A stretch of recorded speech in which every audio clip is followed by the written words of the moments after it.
Assalamualaikum warahmatullahi wabarakatuh.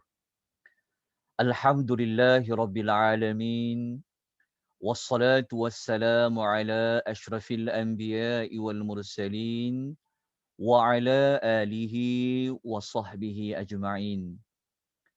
Asyhadu an la ilaha illallah wahdahu la syarika lah wa asyhadu anna Muhammadan abduhu wa rasuluhu. Allahumma salli ala Muhammad wa ala ali Muhammad kama sallaita ala Ibrahim wa ala ali Ibrahim wa barik ala Muhammad wa ala ali Muhammad kama barakta ala Ibrahim wa ala ali Ibrahim fil alamin innaka Hamidun Majid. Muslimin dan muslimat yang dirahmati lagi dikasihi oleh Allah Subhanahu wa taala, rahimani wa rahimakumullah.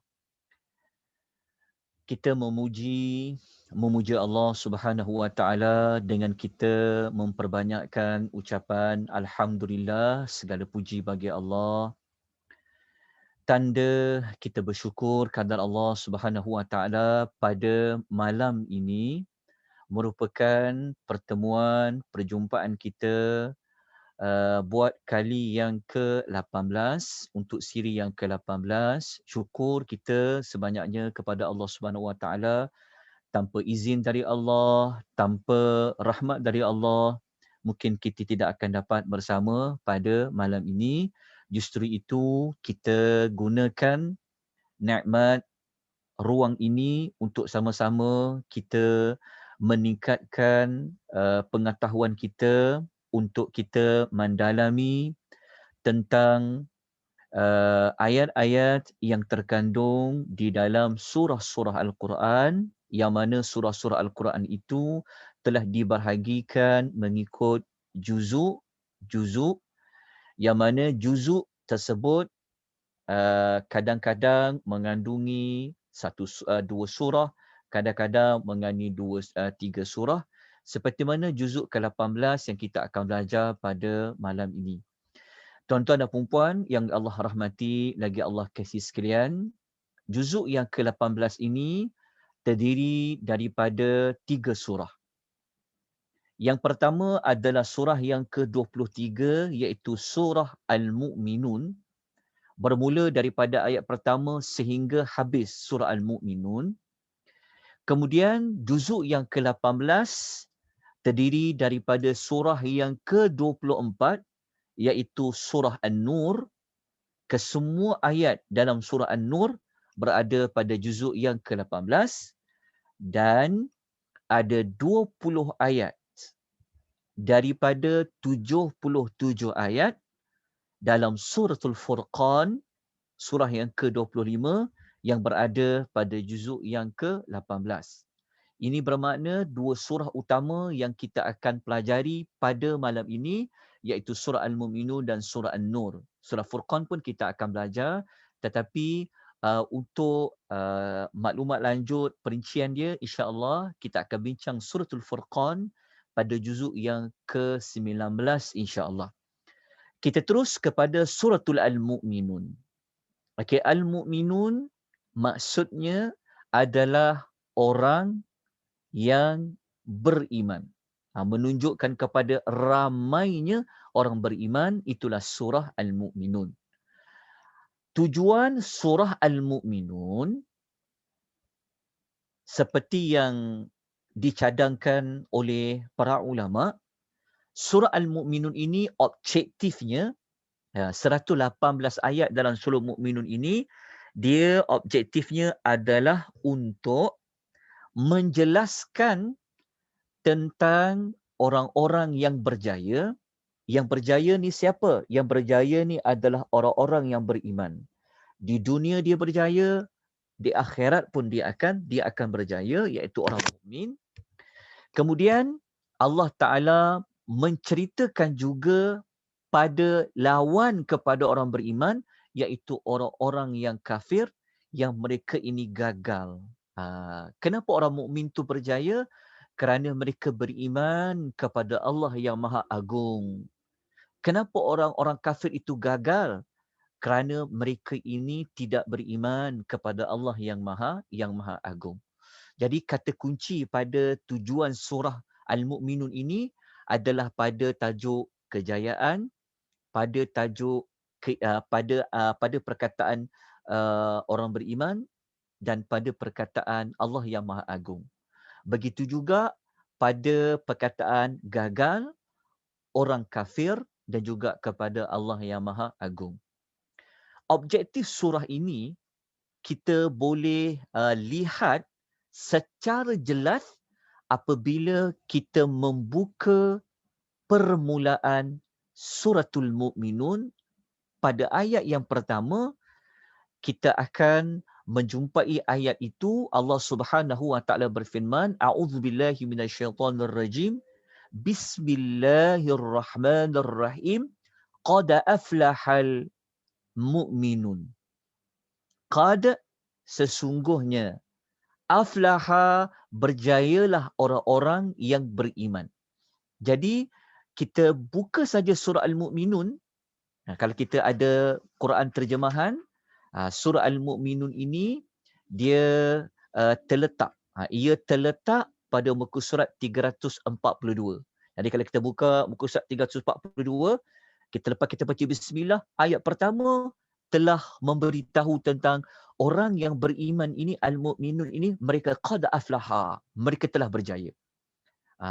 Apabila pembukaannya begitu, jadi dia sebut apabila pembukaan surah dah menyebut tentang orang berjaya, maka ayat-ayat yang berikutnya akan memperincikan tentang tema kejayaan itu.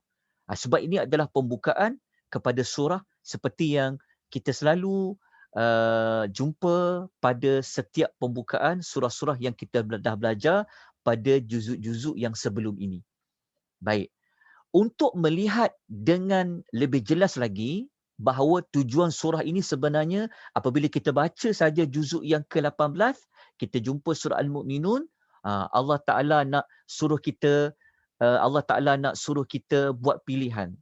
Nak jadi orang berjaya ke nak jadi orang yang gagal? Tapi kita tak jumpa lagi orang yang gagal. Tapi kalau kita faham tujuan surah ini, Allah Ta'ala sebut tentang contohilah orang yang berjaya. Orang berjaya ni, mereka ni adalah orang beriman. Jadi kita baca, kita belum buka lagi ayat 2, 3, 4, belum baca lagi, tapi kita dah dapat gambaran awal bahawa surah ini sebenarnya nak ajak kita, nak didik kita, nak motivate kita menjadi orang yang beriman. Kemudian kalau kita tengok kepada penutup surah Al-Mu'minun pada ayat ke-117. Pada ayat nombor 117 dan nak masuk kepada penutup suratul Mu'minun, Allah Ta'ala menyebut lawan kepada ayat yang pertama itu, iaitu innahu la yuflihul kafirun. Sesungguhnya tidak berjayalah orang-orang yang kafir. Jadi kalau kita gabungkan pembukaan surah Al-Mu'minun ayat pertama, kita temukan dengan penutup ayat dalam surah Al-Mu'minun ayat 117 ni, kita dapatlah tujuan surah tadi.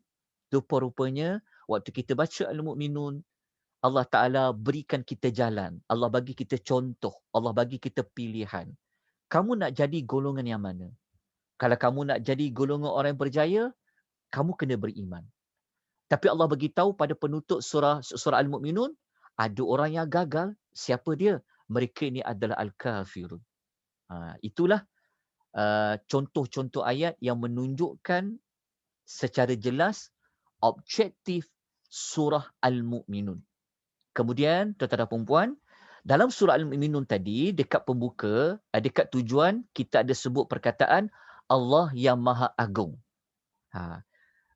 Allah yang Maha Agung, pada tujuan surah ini, sebenarnya kita boleh temui pada permulaan ayat juga dalam surah Al-Mu'minun, Allah membawa contoh Kalau kita tengok pada rujuk ayat 12, ayat nombor 13, sampailah ayat nombor 14, kita akan jumpa salah satu contoh hebatnya Allah, agungnya Allah Ta'ala ni, dengan Allah Ta'ala cerita secara terperinci macam mana asal-usul kejadian manusia tu.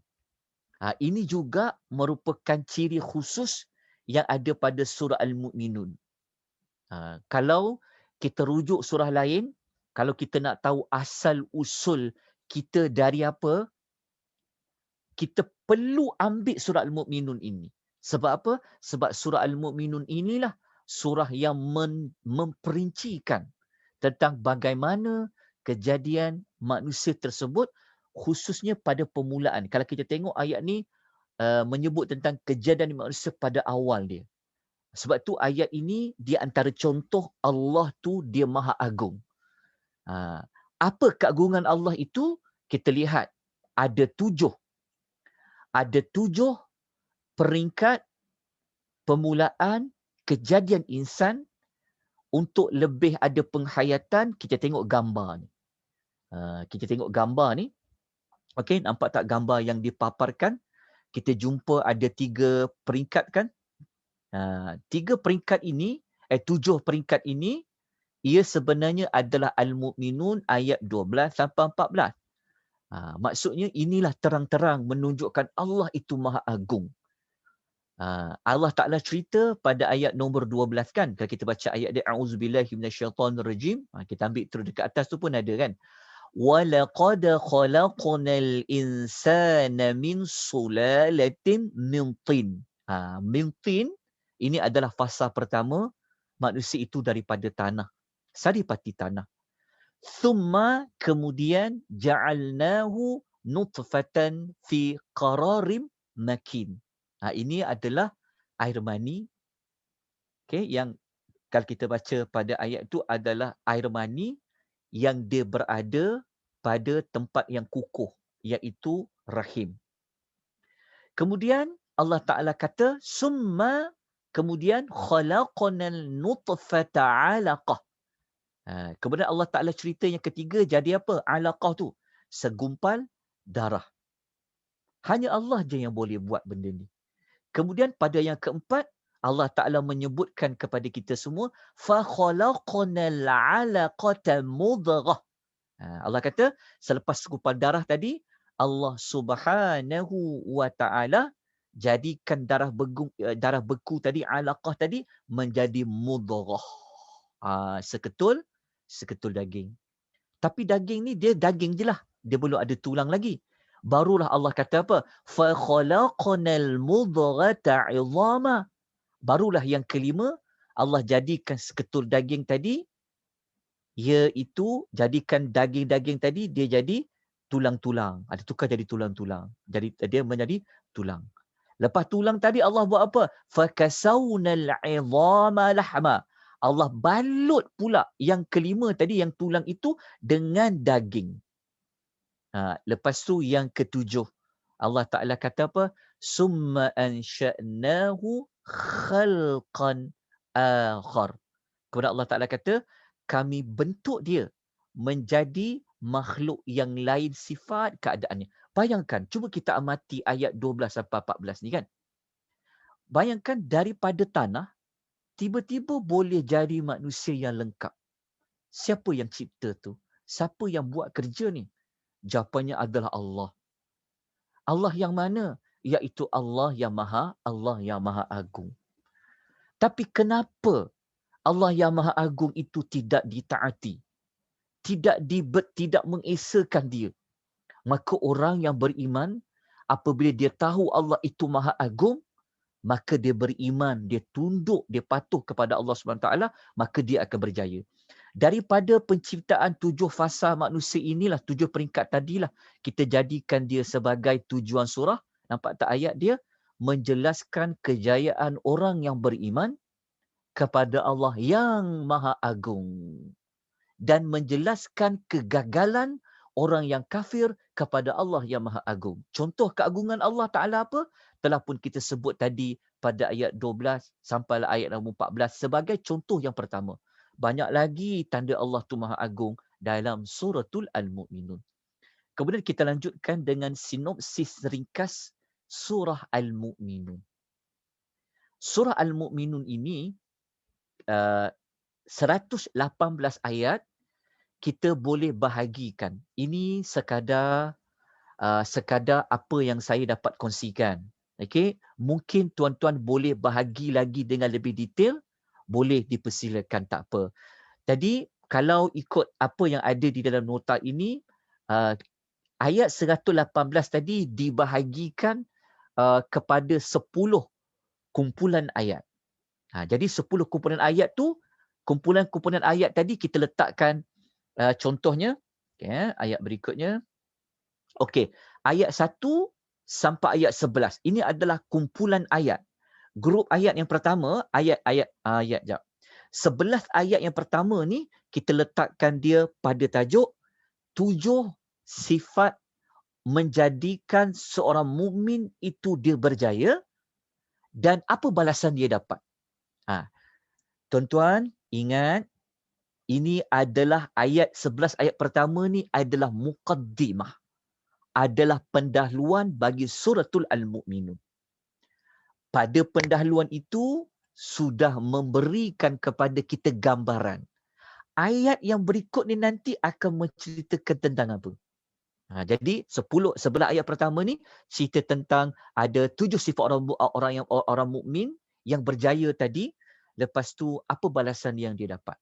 Okey, kalau kita nak tahu 7 tu, kita boleh buka lah ayat dia. So siapa yang ada Quran terjemahan ataupun dia ada Quran tanpa terjemahan, buka siap-siap pada ayat 1 sampai 11 tu, kita akan jumpa 7 tu. 7 tu apa? Saya tunjukkan contoh dia. Okey. Dalam nota pun ada.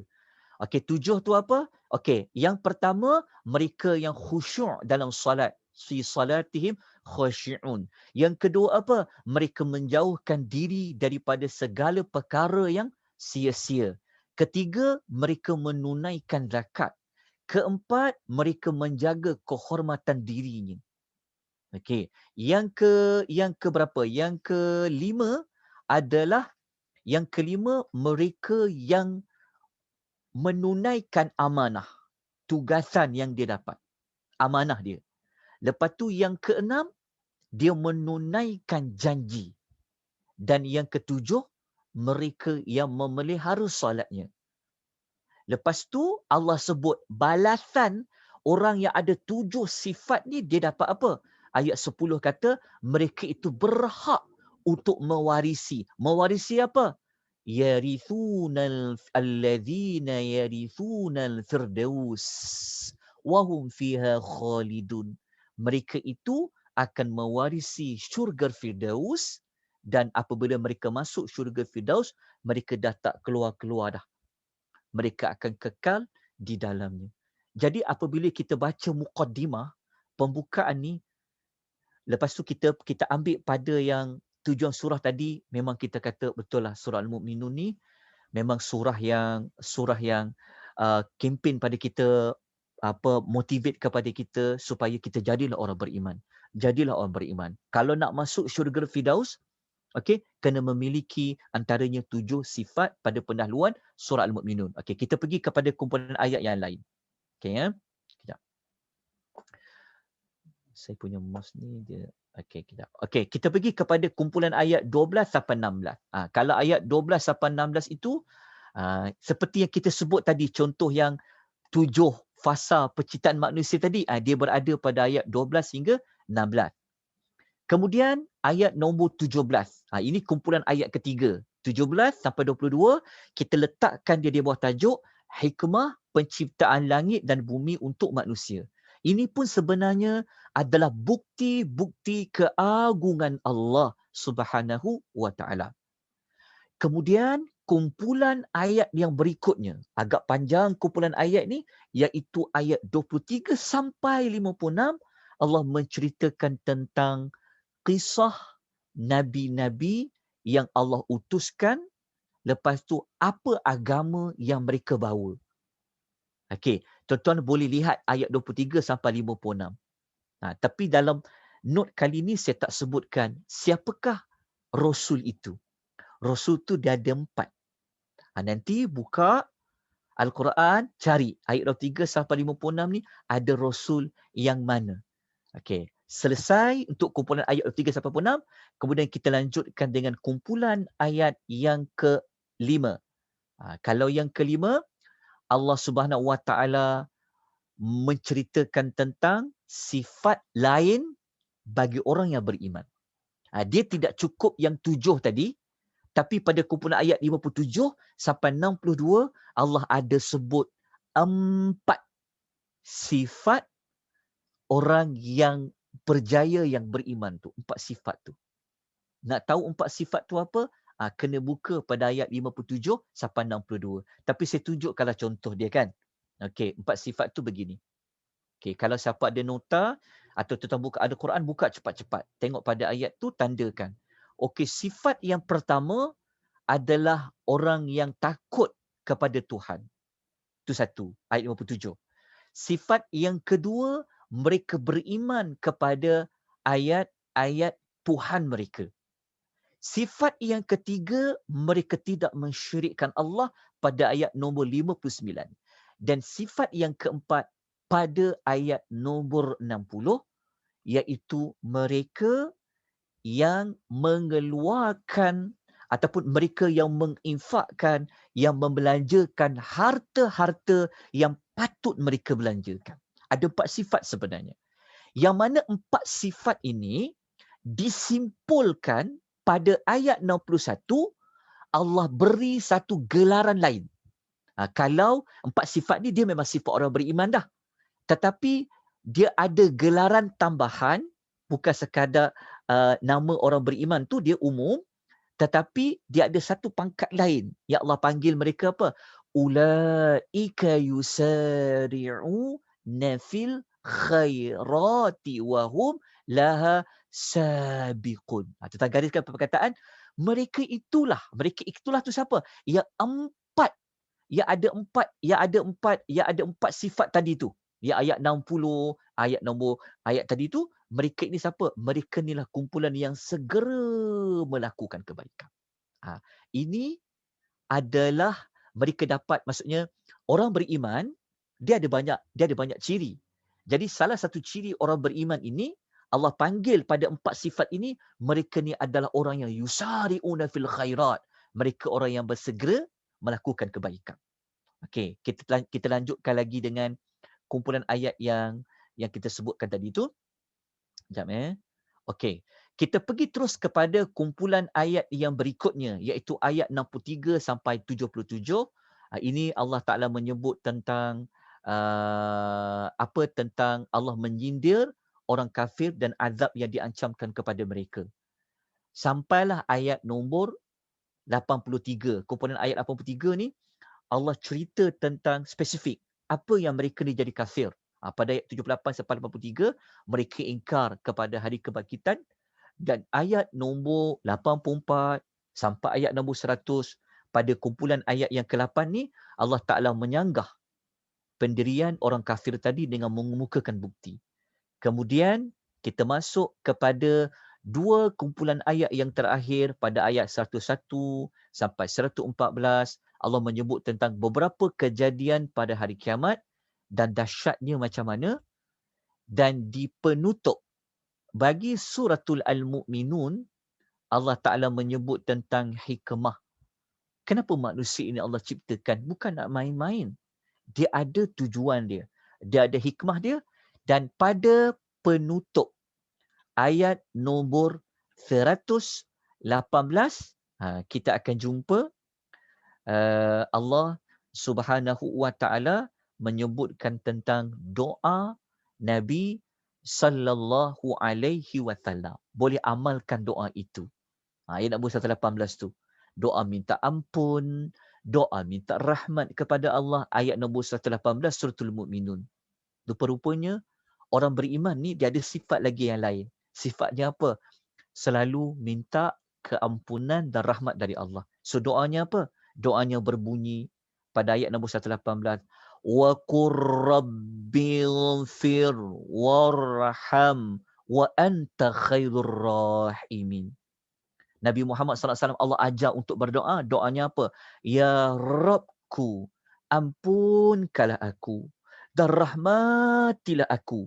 Dan sememangnya hanya Engkau yang pemberi rahmat yang terbaik. Itulah penutup bagi suratul Al-Mu'minun, mengandungi doa pengampunan dan doa memohon rahmat dari Allah. Ya, kenapa? Kerana kita manusia yang sering kali kita diberi ujian. Sebab kan kita baca ayat nombor 115 kan sampai 118 ni kan dia ada cerita tentang tujuan hikmah. Jadi Allah ciptakan kita ni sebenarnya ada tujuan dia. Ada sebab dia.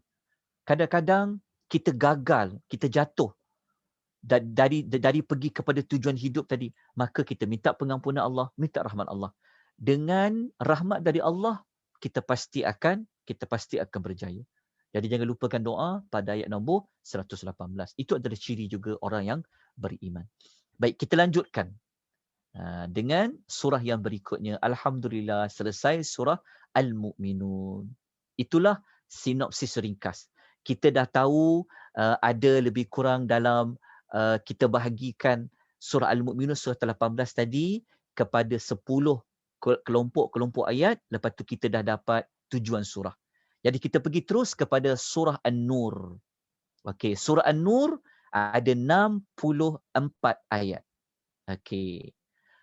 Apa tujuan surah An-Nur ini? Okey, surah An-Nur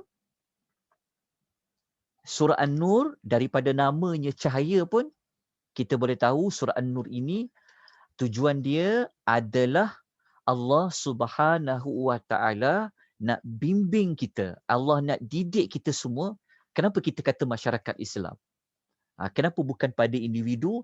Kerana surah An-Nur ni dia cerita tentang masyarakat lah. Individu kepada masyarakat. Allah nak didik kita. Allah nak bimbing kita supaya kita ni dalam hidup kita. Ada kaitan tak dengan surah Al-Mu'minun? Kan duduk sebelah-sebelah kan? Kalau surah Al-Mu'minun tadi tu, kan kita sebut ciri-ciri orang beriman, orang yang berjaya kan? Sebelah dia surah An-Nur. Ada kaitan yang sangat rapat. Okey. Jadi untuk hidup yang berjaya, kalau kita gabung dengan surah yang sebelah dia, itu surah Al-Mu'minun tadi, kita amat-amat memerlukan cahaya. Kita amat-amat memerlukan petunjuk, iaitu cahaya dari Allah, yang apabila kita dapat cahaya Allah, kita berpandukan cahaya petunjuk dari Allah itu, sebenarnya ia adalah untuk kebaikan kita semua. Maknanya segala petunjuk, cahaya yang Allah bawa datangkan kepada kita ni, kerana asal-asal manusia berada dalam kegelapan, keluarkan manusia itu untuk mendapat cahaya. Sebab tu Rasulullah SAW diutuskan untuk membawa cahaya, untuk keluarkan mereka daripada kegelapan-kegelapan. Maka cahaya itu sudah tentu sumbernya adalah datangnya dari Allah. So Allah ni adalah sumber cahaya kita. Untuk hidup berjaya, kena gunakan cahaya yang telah Allah Ta'ala bawa, yang telah Allah Ta'ala datangkan. Jadi antara cahaya Allah yang kita mudah nak faham adalah segala petunjuk, segala hidayah pun dia termasuk di dalam bab cahaya.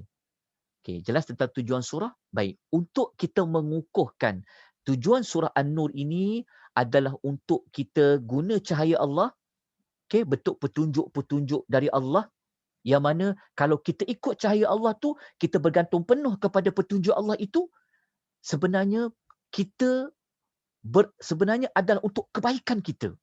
Tapi kalau kita tak guna cahaya Allah, kita pilih jalan lain, maka kita akan berada dalam kegelapan. Hidup kita takkan selamat. Hidup kita tidak akan sukses. Kita lihat apakah contoh-contoh ayat ataupun ciri-ciri ayat dalam surah An-Nur.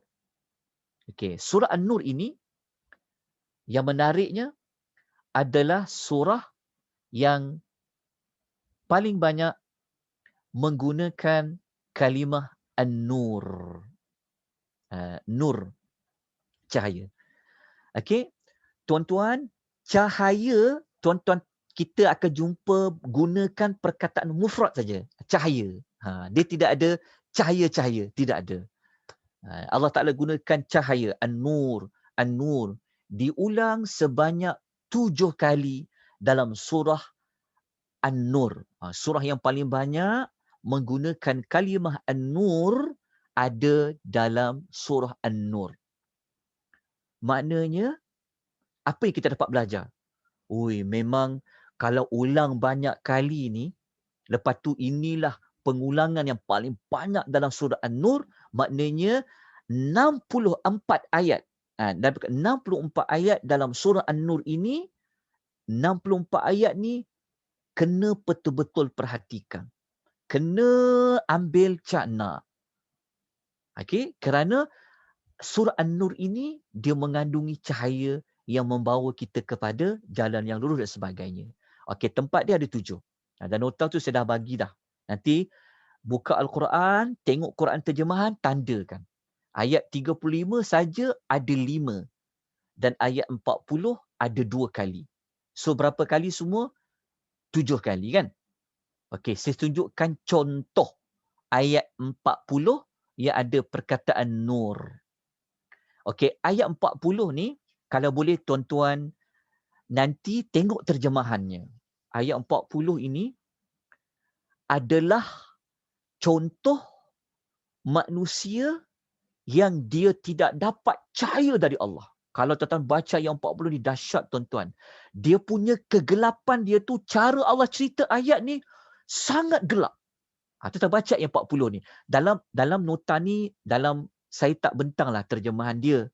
Saya cuma nak paparkan contoh. Dalam surah An-Nur ini, Allah menggunakan kalimah nur. Nur pada ayat 40 ni kita jumpa. Allah guna 2 kali. وَمَنْ لَمْ يَجْعَلِ اللَّهُ لَهُ نُورًا فَمَا لَهُ مِنْ نُورٍ. 2 kali kita jumpa. Tapi kalau kita baca ayat 40 ni, ayat ni kalau kita baca betul-betul terjemahan, nanti tengok terjemahan ni ya. Ayat 40 ni sebenarnya orang yang tak dapat cahaya dari Allah. Allah tak nak bagi cahaya pada dia, maka dia takkan dapat cahaya. Tuhan kata dah, wa man lam yaj'alillahu lahu nur. Tuhan kata, siapa yang Allah tidak jadikan baginya cahaya, fama lahu min nur. Sampai bila-bila lah dia takkan dapat cahaya tu. Jadi kalau tak dapat cahaya, berada dalam kegelapan. Kalau tetap nak tahu bentuk kegelapan dia tu, baca ayat nombor 40 ni, Allah Ta'ala cerita gelap macam mana. Allah Ta'ala gambarkan mereka berada dalam gelap gelita di dalam lautan yang dalam.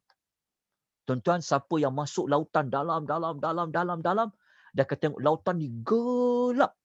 Okey, Allah kata orang tak dapat cahaya ni, umpama mereka berada dalam gelap gelita di dalam lautan. Allah kata fi bahrin lujjiyin. Pada lautan yang gelap. Lepas tu pula dekat lautan tu pula ada ombak yang saling tindih bertindih. Yaghshahu maujun min fawqihi maujun min fawqih. Ayat dia ni. Ombak tu kalau kita tengok, kalau kita amati tadabbur ayat ni, masya-Allah. Orang yang tak dapat cahaya Allah ni, dia berada dalam lautan yang gelap gelita, lautan yang dalam tu. Lepas tu dekat atas lautan tu ada ombak yang saling tindih bertindih. Lepas tu Allah Ta'ala kata pula, di atas lautan tu pula ada sahabun, ada awan yang gelap. Kita bayangkan. Lepas tu dia punya gelap ni Allah kata gelap tu bukan gelap biasa tau. Allah kata gelap dia berlapis-lapis. Allah kata zulumatun ba'duha fawqa ba'din. Dia punya dalam gelap dalam lautan yang dalam. Lepas tu pula dekat atas lautan tu ada ombak yang saling tindih bertindih. Lepas tu pula Allah kata gelap dia tu berlapis-lapis dia gelap.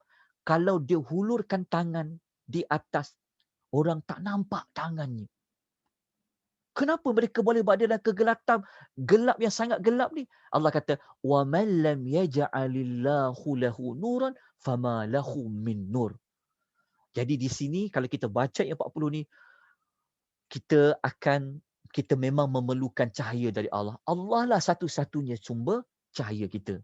Kalau Allah tak bagi hidayah, habis kita. Okey, ini contoh menggunakan perkataan nur paling banyak. Okey, kemudian kita tengok ciri lain. Okey, surah An-Nur ni dia menyebutkan tentang perkataan rumah-rumah. Banyaknya rumah. Buyutun. Dalam surah An-Nur ni sebut rumah paling banyak dalam surah An-Nur. 14 kali Allah sebut. Perkataan buyutun. Rumah. Kalau kita tengok dia punya ayat dia adalah nanti tuan-tuan tandakan. Dalam note tu saya dah beri pada tuan-tuan dan puan untuk mudahkan tuan-tuan dan puan nanti buka surah An-Nur, kan siapa yang baru nak masuk juzuk 18 ataupun buka. Setiap note yang diedarkan kepada tuan-tuan dan puan, tolong manfaatkan dia. Tanda Quran tu, bagi nampak conteng sikit Quran tu. Tandakan. Okay, ada 14 kali Allah sebut tentang rumah. Okay, kita tengok contoh. Kita tengok contoh. Ni ayat 61 ni ada 10 kali. Tuan-tuan cari perkataan. Betul tak 10? Min buyutikum, buyutin abaikum. Jumpa tak perkataan buyutikum, rumah-rumah kamu. 1, 2, 3, 4, 5, 6, 7, 8, 9, 10. Okey. 10 daripada 14. Sudah sebagi dah tadi ayat. Nampak tak? Senang je kan? 61, 61, 61, 61, 61. Okey, kenapa? Okey, apa kaitan cahaya tadi dengan rumah? Apa fungsi rumah? Apa fungsi rumah? Fungsi rumah adalah untuk lindung kita. Kita nak berlindung daripada panas, kita nak berlindung daripada hujan. Betul tak? Jadi kalau dikaitkan cahaya, dikaitkan pula penggunaan ayat rumah, maknanya apa? Cahaya dari Allah Ta'ala tadi bagi kebaikan tak? Seperti mana kebaikan yang ada di rumah? Betul? Kalau kita tidak ada tempat berlindung, kita akan berada dalam kepanasan. Kita akan berada dalam keadaan ialah dengan hujan, kesejukan, tapi kita ada tempat berlindung iaitu adanya rumah. Jadi kenapa Allah ulang banyak sekali perkataan rumah dalam surah An-Nur, kemudian surah An-Nur surah yang paling banyak cerita tentang cahaya? Maknanya siapa yang dapat cahaya Allah, siapa yang dapat petunjuk Allah, dia berada pada tempat yang selamat. Dia ada kebaikan. Allah akan jaga dia. Okey, itu contoh rumah.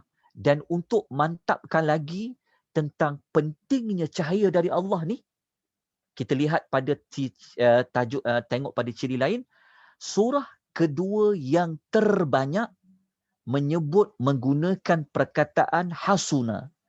Ha, sad dan nun. Perkataan hasuna awal-awalnya ia bermaksud benteng, tembok.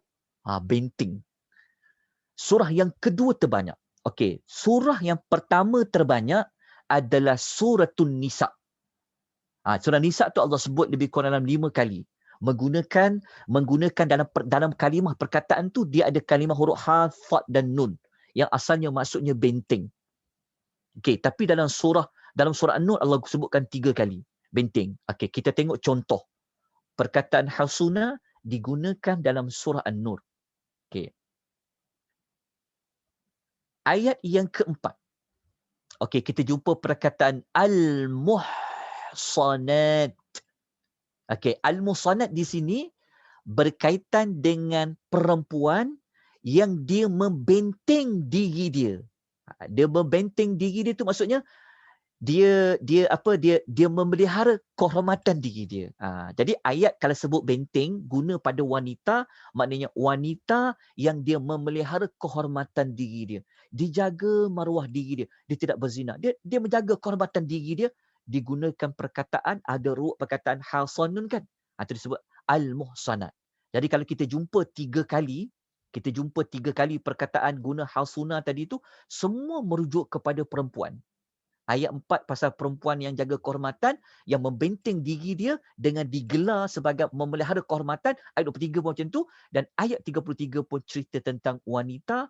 Tapi ayat 33 tu dia merujuk kepada hamba yang dia memelihara kehormatan dia. Tengok perkataan benteng. Okey, cuba kita kaitkan perkataan nur, perkataan rumah-rumah, lepas tu perkataan benteng. Apa kaitan 3 ciri ini dengan surah An-Nur? Okey, kalau kita nak kaitkan dia, cahaya dari Allah ini, dia sebenarnya bagi kebaikan kepada kita. Tak ada langsung tak kebaikan. Seperti wujudnya rumah tadi, lepas tu pula Allah sebut perkataan benteng. Jadi apabila kita dapat cahaya Allah, sebenarnya dia membenteng, dia menjaga untuk kebaikan kita. Sehingga menggunakan perkataan benteng. Maknanya kalau kita tolak cahaya Allah tu, kita tak ambil cahaya Allah Ta'ala tadi tu, maka kita seolah-olah tidak berada di dalam rumah yang selamat. Lepas tu kita tidak dapat membenteng diri kita daripada keburukan. Lepas tu pentingnya cahaya Allah. Kemudian kita lanjutkan. Nak tahu apakah contoh-contoh cahaya Allah yang kita kena guna cahaya Allah itu, kita rujuk pada sinopsis ringkas. Okey, kita tengok dalam sinopsis ringkas, tapi sebelum tu kita tengok contoh-contoh cahaya Allah. Dalam surah An-Nur ini, kalau kita tengok pada pembuka surah. Okay, kita tengok pada pembuka surah, kita akan jumpa pembuka surah yang macam ayat 1 An-Nur ni tak jumpa pada surah lain. Tak jumpa apa? Maksud dia kalau tuan buka surah lain, bukalah ayat pertama pembuka surah lain, dia tak sama style dia macam ayat pertama surah An-Nur. Surah An-Nur ni Allah mulakan tentang hukum hakam. Kita baca betul-betul ayat nombor 1 pembuka dia. Allah Ta'ala kata apa? A'udzubillahi minasyaitanirrajim. Bismillahirrahmanirrahim. Suratun anzalnaha wa faradnaha wa anzalna fiha ayatim bayyinatil la'allakum tadhakkarun. Allah Ta'ala kata inilah satu surah. Allah kata suratun. Allah kata 64 ayat ni, Tuhan kata surah An-Nur ini, kata Allah, surah ini ya Allah kata kami yang turunkan, kata Allah. Kami yang turun itu, kata Allah, Allah buat apa? Wa faradnaha. Dan Allah kata kami wajibkan. Wajibkan apa? Segala hukum-hukum yang ada dalam surah An-Nur ini, kata Allah, kami turunkan dan kami wajibkan untuk apa? Untuk ditunaikan. Okey, patut Allah sebutlah pada hujung ayat tadi. Jadi, cahaya yang Allah beri kepada kita dalam surah An-Nur ini, kita boleh lihat contohnya pada hukum-hukum yang Allah wajibkan kita penuhi. Kalau kita tak penuhi, kita tak ambil hukum tu, kita tak jalankan hukum tu, maknanya kita menolak cahaya dari Allah Subhanahu wa Ta'ala. Maka kita boleh jatuh dalam kegelapan macam ayat nombor 40 tu. Dan Allah pesan pada penutup surah An-Nur. Allah pesan, siapa yang tidak menggunakan hukum hakam yang Allah tetapkan, yang Allah wajibkan dalam surah An-Nur, sebab dia adalah cahaya dari Allah, maka Allah memberikan warning. Tengok ayat 63 sebelum ayat yang ke-64 lah. Tengok ayat penghujung surah An-Nur ini, Allah Ta'ala kata apa? Falyahdharil ladzina yukhalifuna an amrih an tusibahum fitnatun aw tusibahum adzabun alim. Tengok Allah kata apa?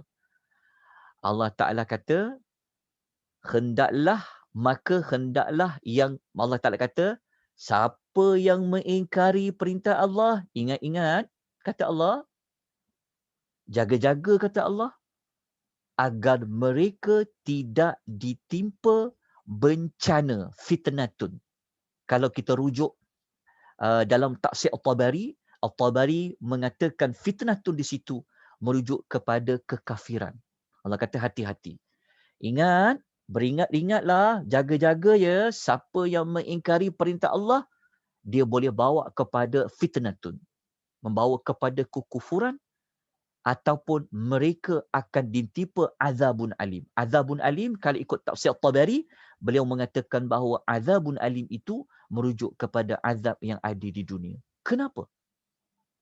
Kerana kita telah menolak cahaya Allah. Cahaya Allah itu ada pada apa?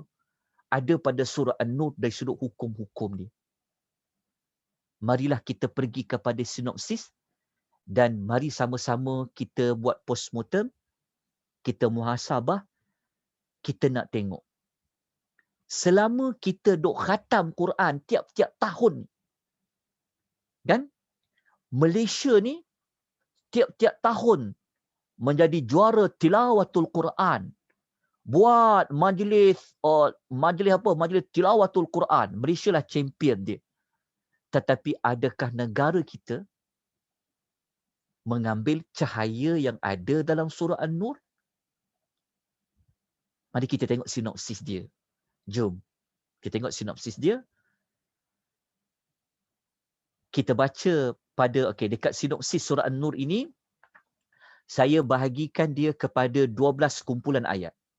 12 kumpulan ayat yang kita akan jumpa kepada kumpulan ayat pertama.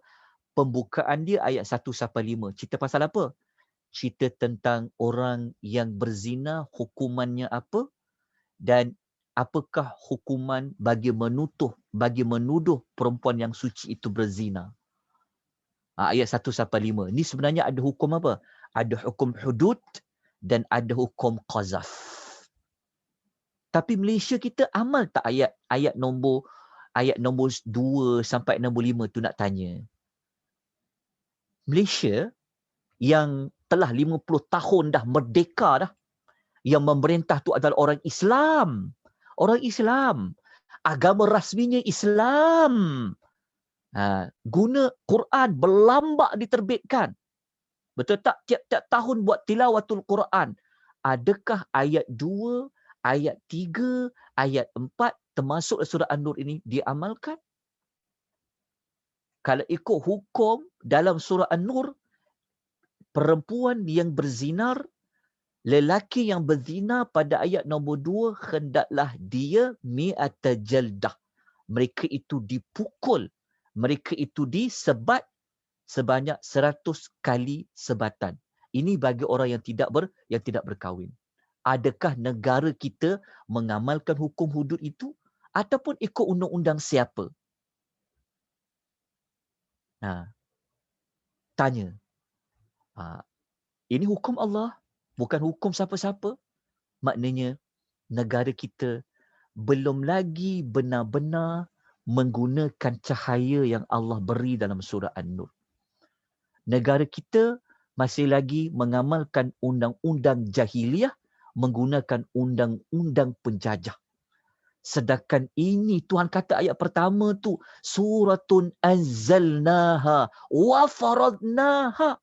Takkan tak jumpa ayat pertama ni. Takkan tak faham surah An-Nur ni. Jadi, macam manalah negara kita nak bebas daripada masalah pembuangan anak? Macam mana negara kita nak bebas daripada nak sekat anak-anak luar nikah? Sampai bila-bila takkan selesai.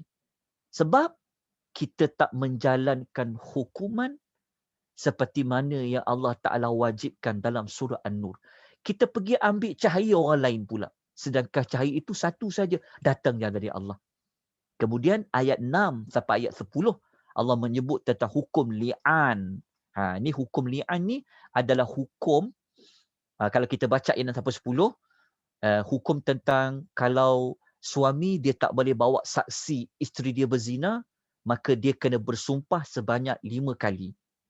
Begitu. Lepas tu perempuan isteri dia pula, kalau dia tak melakukan zina seperti yang suami dia dakwa, maka dia pun kena bersumpah sebanyak 5 kali. Kena baca hukum bab li'an. Ni hukum bersumpah ni. Okey.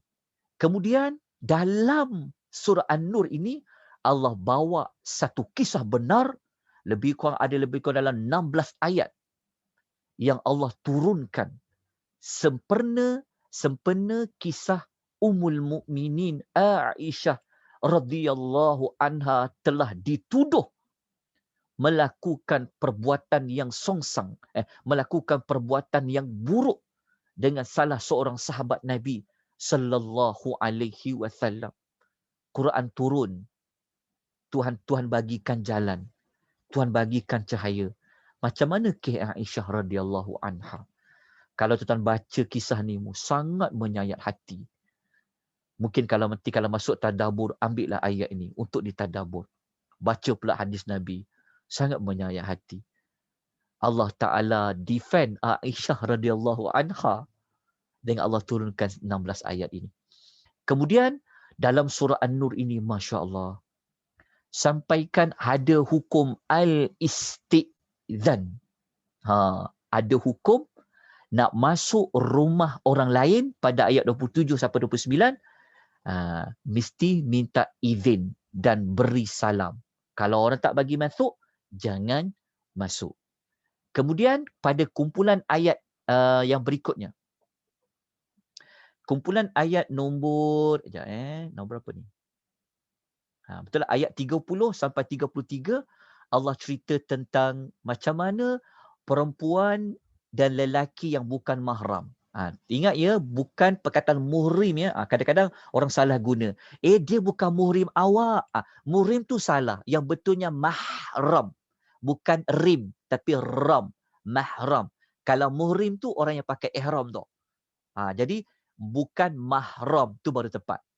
Okey, orang yang bukan mahram, lelaki yang bukan laki dan wanita bukan mahram, Islam ajar macam mana nak buat. Pada ayat tu. Kalau kita baca dekat ayat 30 sampai 33 tu, kita akan jumpa cara tundukkan pandangan, lelaki tu tunduk pandangan, perempuan tu tunduk pandangan. Dekat kumpulan ayat 30-33 ni lah, ada perintah pakai tudung, tutup kepala sampai dada. Inilah ada ayatnya. Tapi kalau tak buat juga, cari penyakit lah. Nanti adalah masalah yang berlaku. Sebab ni cahaya Allah. Cahaya Allah itu kerjanya untuk lindung kita. Untuk protect kita. Untuk kebaikan kita. Tapi kalau kita tak endah, habislah. Kemudian ayat 34 sampai 35, Allah Ta'ala cerita tentang sumber cahayanya. Tapi malam ni saya tak cerita yang maklumat ini. Siapa berminat untuk mengetahui tahap cahaya Allah tu macam mana, saya jemput tuan-tuan ikuti kelas hari Sabtu jam 2.30 petang.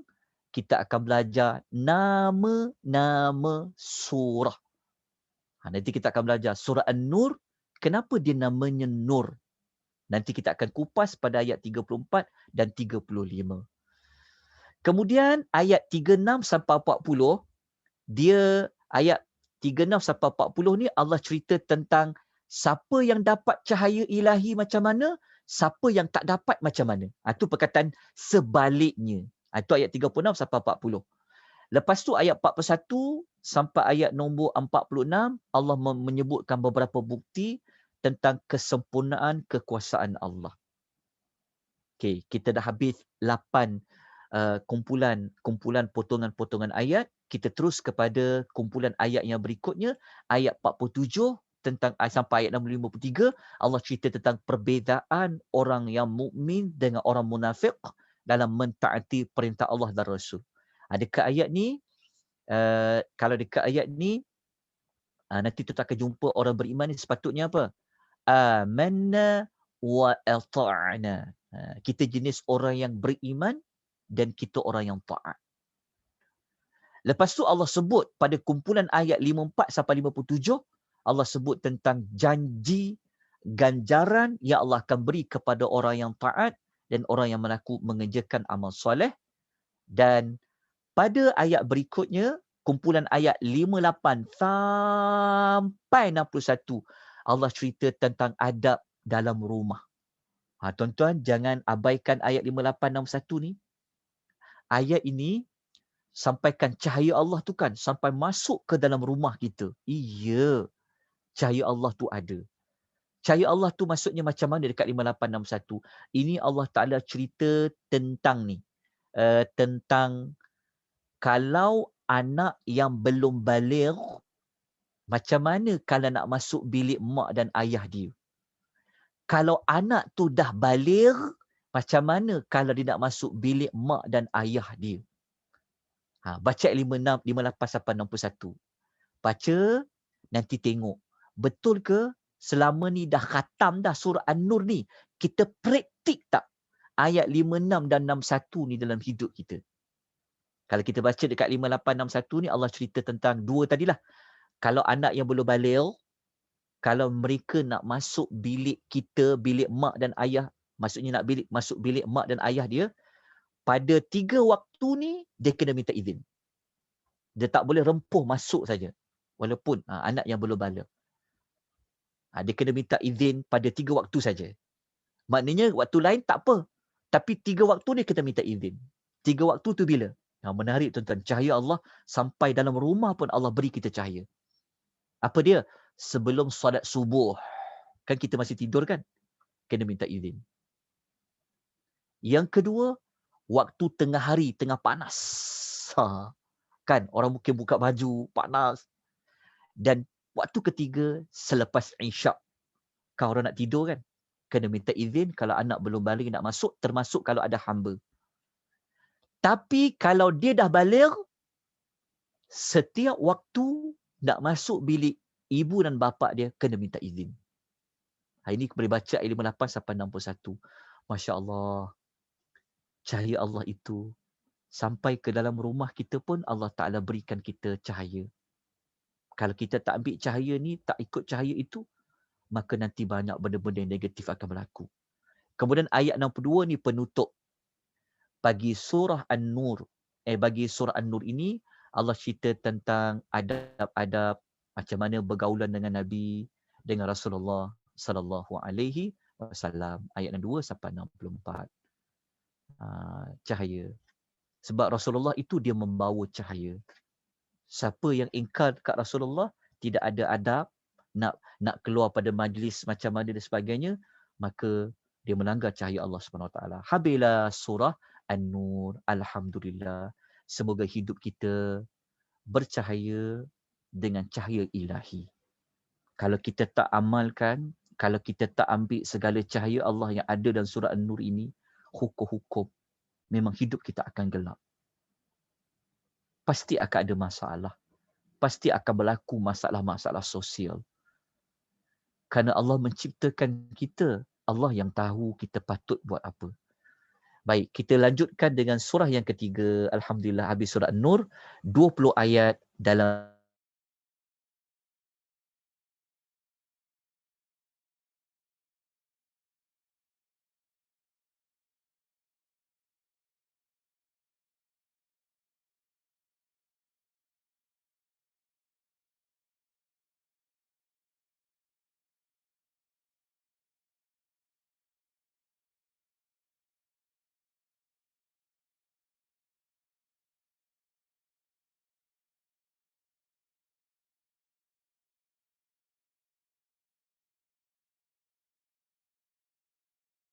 minta maaf tuan-tuan puan ya, terputus tadi. Mungkin saya settingkan untuk 1 jam kot. Kejap, minta maaf ya. Okey, kita terus pergi kepada surah Al-Furqan. Okey, 20 ayat saja. Okey. Kita tengok tujuan surah Al-Furqan. Tak ada tujuan ya. Macam mana saya punya nota ni tak ada tujuan. Ada. Okey, surah Furqan, tujuan dia adalah untuk menjelaskan kepada kita bahawa Al-Quran ini dia adalah pembeza di antara hak dengan yang batil. Ini tujuan surah. Tetapi untuk sinopsis ayat dia, sebab ayat dia 20 saja, kita pecahkan ke 20 ayat tersebut, kumpulan ayat tersebut kepada 6 pecahan untuk sinopsis dia. 3 ayat yang pertama, Allah menyebutkan tentang Al-Quran, yang mana kalau kita baca pada ayat pertama, Allah menyebutkan tentang penurunan Al-Quran. Allah cerita tentang kekuasaan dan keesaan Allah Subhanahu wa ta'ala. Okey. Maknanya ingat, kalau muqaddimah itu menyebut tentang sesuatu perkara, maka semua ayat itu akan pergi kepada muqaddimah. Dia ada kaitan dengan muqaddimah. Jadi ayat mula-mula sebut tentang Allah mengingatkan tentang Al-Furqan, iaitu Quran itu sebagai peringatan. Kemudian kita sambung dengan ayat 4 hingga 6, Allah menyebut tentang tuduhan palsu orang-orang kafir terhadap Al-Quran. Sedangkan Quran itu adalah pembeza yang benar dengan yang batil. Kemudian pada kumpulan ayat 7 sampai 10, Allah Ta'ala menyebutkan kepada kita tentang ada manusia yang heran. Kenapa Rasul ni dia manusia? Peliknya Rasul ni. Maka mereka kehairanan. Mereka tak terima Rasul tu di kalangan manusia. Okay. Apabila mereka tak terima Rasul itu, maknanya mereka akan tolak apa? Mereka akan tolaklah Quran. Okay. Kita pergi kepada kumpulan ayat berikutnya. Okay. Ayat nombor 11 sampai nombor 12, Allah menyebut tentang pendustaan orang yang kafir, tentang kebenaran hari kiamat, dan Allah sebut balasan untuk mereka. Okay. Kalau kita tengok kumpulan ayat daripada 4 potongan ayat ni, pada 4 kumpulan ayat pertama ni, dia ada sebut tentang Quran, sebut tentang ketuhanan, sebut tentang kerasulan, dan sebut tentang hari kiamat. Tajuk-tajuk ni, itulah tema-tema dalam surah apa? Dalam surah Makkiyah. Sebab surah Al-Furqan, dia adalah surah Makkiyah. Kemudian Allah menyebut tentang ni kan ayat 17-18 ni lanjutan kepada ayat nombor 11 hingga 16 tadi. Allah Ta'ala cerita dekat kiamat tu macam mana patung-patung tu mereka disoal siasat. Ya, patung-patung tu dia boleh bercakap. Allah Ta'ala tanya pada mereka tentang mereka itu disembah. Dan pada ayat 19 hingga ayat nombor 20, Allah Subhanahu wa Ta'ala menyebutkan bahawa Rasul itu memang dia manusia. Dia makan, dia minum dan sebagainya. Sebab kalau Rasul tu bukan manusia, macam mana orang nak contoh? Macam mana orang nak ikut? Maka Allah tekankan Rasul itu memang manusia. Pada ayat 19 hingga ayat nombor 20. Maka tamatlah Suratul Furqan yang berada pada juzuk yang ke-18. Jadi 20 ayat yang pertama dalam surah Furqan ini, dia berkisahkan tentang apa? Berkisahkan tentang Al-Quran, namanya Al-Furqan tadi tu, Quran, cerita tentang Rasul, cerita tentang kiamat. 3 tema ni dia adalah tema-tema dalam surah Makkiyah. Kejalah dekat sini. Apabila Allah Ta'ala cerita, ada yang mengingkari pada Rasul tadi, apabila mereka tak percaya Rasul, secara tak langsung mereka akan mengingkari Al-Quranul Karim lah. Sebab apa? Sebab kalau tolak Rasul, akan tolaklah Quran. Kalau tolak Quran, akan tolaklah Rasul. Jadi apabila tolak Quran, ataupun tolak Rasul, ataupun tolak Quran, nanti dia akan pergi kepada mempertikaikan Allah Subhanahu wa Ta'ala. Sebab Quran itu Allah yang turunkan. Rasul itu Allah yang pilih. Allah yang tetapkan. Sebab tu rukun iman, formula dia, kalau 6 tolak 1, dia bukan jadi 5. Dia akan jadi kosong lah. Tapi rukun iman dalam surah Makkiyah dalam Quran, rukun iman banyak diulang 3 perkara saja. 3 iman saja yang banyak besar yang Allah selalu ulang. Tentang ketuhanan, ilahiyat, tentang an-nubuwat, kenabian, yang ketiga pasal hari akhirat. InsyaAllah esok kita akan sambung lagi untuk juzuk yang ke-19. InsyaAllah pada malam yang berikutnya, kita mohon rahmat dari Allah, kita mohon inayah, kita mohon taufik dari Allah Subhanahu Wa Taala untuk membimbing kita, memberikan kita kekuatan untuk kita bertemu sekali lagi pada malam yang berikutnya, iaitu sinopsis juzuk yang ke-19. Mohon ampun dan maaf atas segala salah dan silap. Wabila taufiq wal hidayah. Wassalamu alaikum warahmatullahi wabarakatuh.